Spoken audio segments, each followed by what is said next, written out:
오늘 우리에게 주신 하나님의 말씀은 로마서 1장 16절에서 17절까지의 말씀입니다.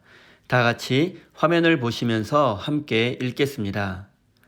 나는 복음을 부끄러워하지 않습니다. 이 복음은 유대 사람을 비롯하여 그리스 사람에게 이르기까지 모든 믿는 사람을 구원하는 하나님의 능력입니다. 하나님의 의가 복음 속에 나타납니다. 이 일은 오로지 믿음에 근거하여 일어납니다. 이것은 성경에 기록한 바 의인은 믿음으로 살 것이다 한 것과 같습니다. 아멘. 하나님께서 이 말씀을 통하여 우리에게 은혜 주시기를 원합니다. 하나님의 크신 사랑과 은총이 여러분의 삶에 함께 하시기를 빕니다. 오늘은 하나님의 능력이라는 제목으로 함께 하나님의 말씀을 나누겠습니다. 바울은 오늘 본문 말씀을 통해서 복음이 무엇인지에 대해 구체적으로 설명하고 있습니다. 그리고 복음이 무엇인지 설명하기에 앞서 자신이 믿고 있는 복음을 부끄러워하지 않는다라고 고백하고 있습니다.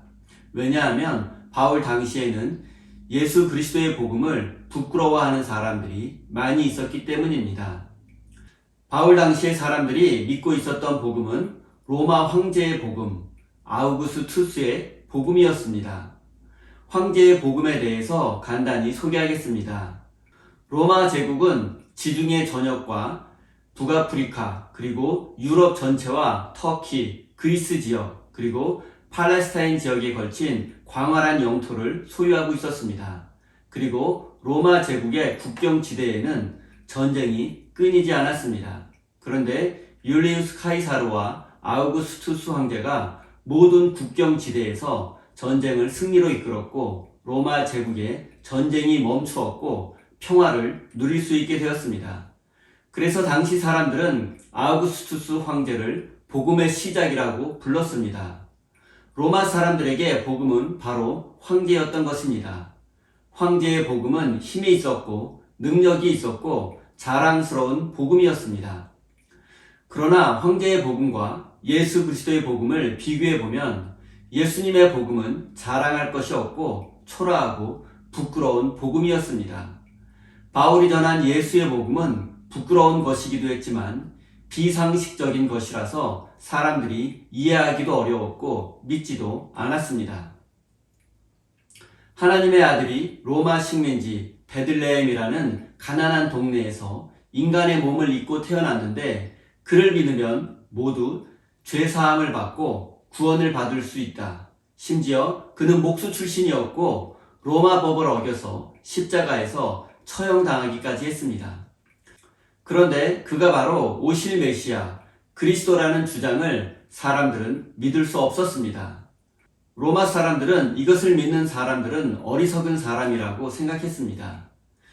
이 황당한 이야기를 믿는다면 그것도 로마 제국의 심장부 수도 로마에서 그 사람은 부끄러움과 수치를 당하게 될 것이 불을 보듯 뻔한 사실이었습니다. 그렇지만 바울은 이 복음을 부끄러워하지 않았습니다. 바울이 전한 복음의 핵심은 십자가와 부활이었습니다. 부활에 대해서 잠시 이야기를 나누겠습니다. 바울 당시의 사람들도 인간은 태어나면 반드시 죽을 수밖에 없는 존재라고 생각했습니다. 그리고 한 번 죽은 사람은 절대로 다시 살아날 수 없다, 부활할 수 없다고 믿었습니다. 이것은 상식이고 진리입니다. 그런데 바울은 십자가에서 죽었던 유대 젊은이가 다시 살아났다고, 부활했다고 주장하고 있습니다. 그래서 로마 사람들은 바울이 전한 복음을 조롱하게 되었고 믿을 수 없었습니다. 게다가 바울 당시의 로마 사람들은 그리스 철학자들의 영향을 많이 받았습니다. 플라톤은 육체를 영혼의 감옥이라고 말했습니다.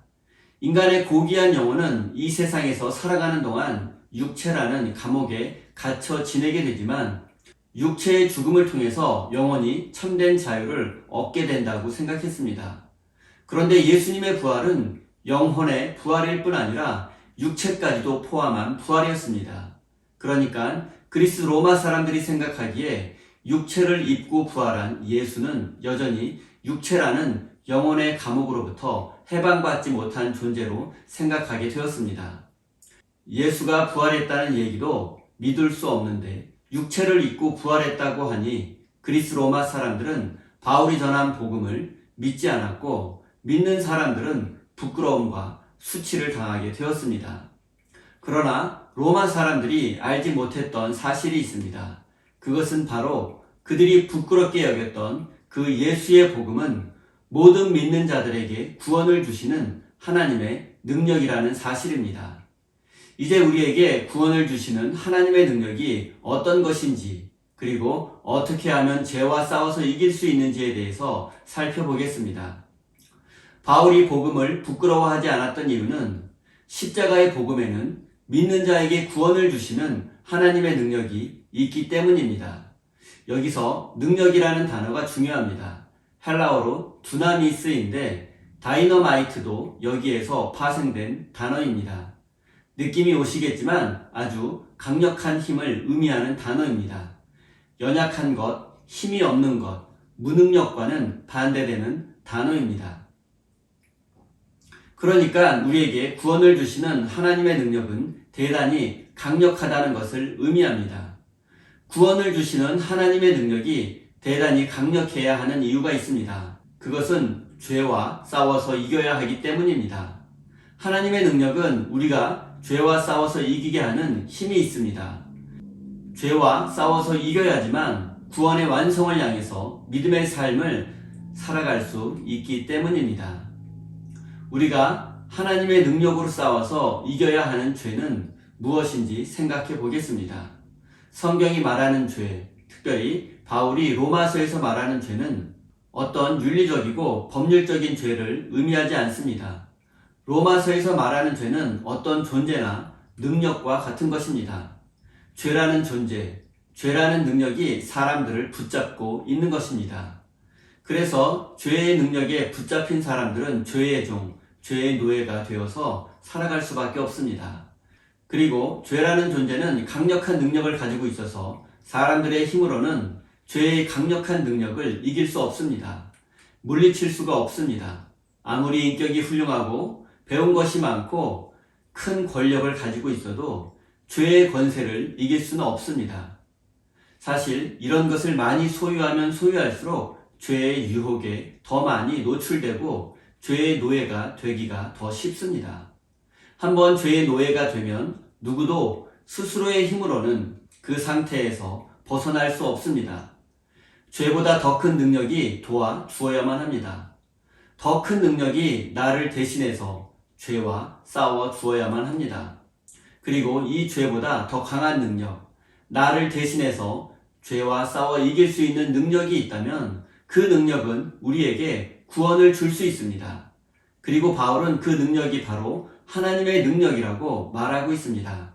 그렇기 때문에 하나님의 능력은 우리가 죄와 싸워서 이기게 하고 구원을 줄 수 있는 것입니다. 사랑하는 우리 세임교회 성도 여러분, 하나님의 능력은 우리에게 구원을 주시는 힘이 있습니다.